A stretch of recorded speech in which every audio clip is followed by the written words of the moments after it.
blanc peut nous faire penser aussi à un autre mont en cette période de Pâques. Ce mont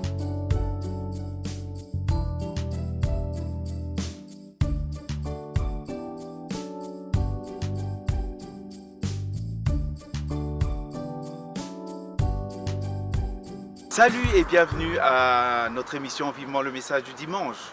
Nous sommes ici au Mont Blanc. Ce Mont Blanc peut nous faire penser aussi à un autre mont en cette période de Pâques. Ce mont où notre Seigneur Jésus a pris une décision importante. La décision de faire la volonté de Dieu plutôt que la sienne.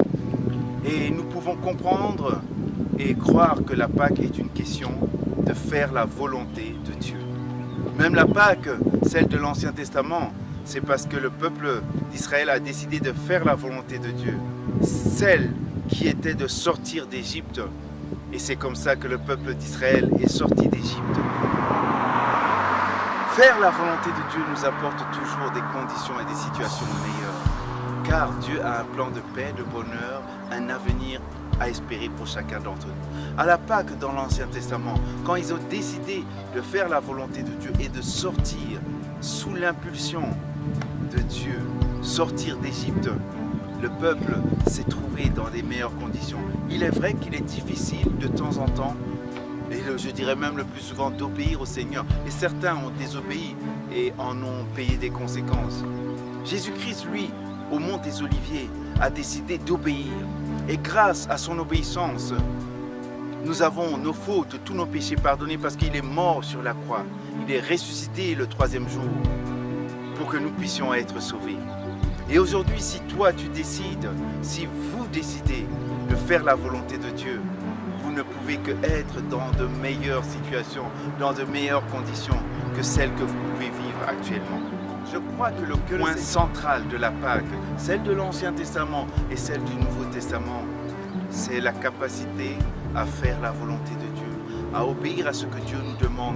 Et ici dans Matthieu 26, verset 39, il est écrit « Puis, ayant fait quelques pas en avant, il se jeta sur sa face et il pria ainsi « Mon Père, s'il est possible que cette coupe s'éloigne de moi, toutefois non pas ce que je veux, mais ce que tu veux. » Le plan merveilleux que le Seigneur a pour nous à travers l'obéissance de Jésus-Christ, c'est le plan du salut.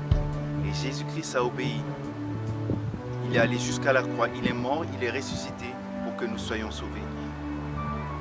J'espère qu'en cette période de Pâques, nous pouvons nous aussi décider de faire le choix de faire la volonté de notre Seigneur.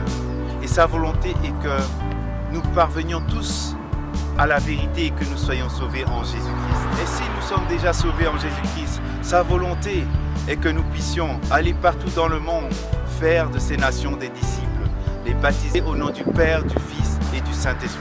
Oui, le Seigneur, en cette période de Pâques, nous appelle à l'obéissance. L'obéissance qui change nos vies, l'obéissance qui change des vies.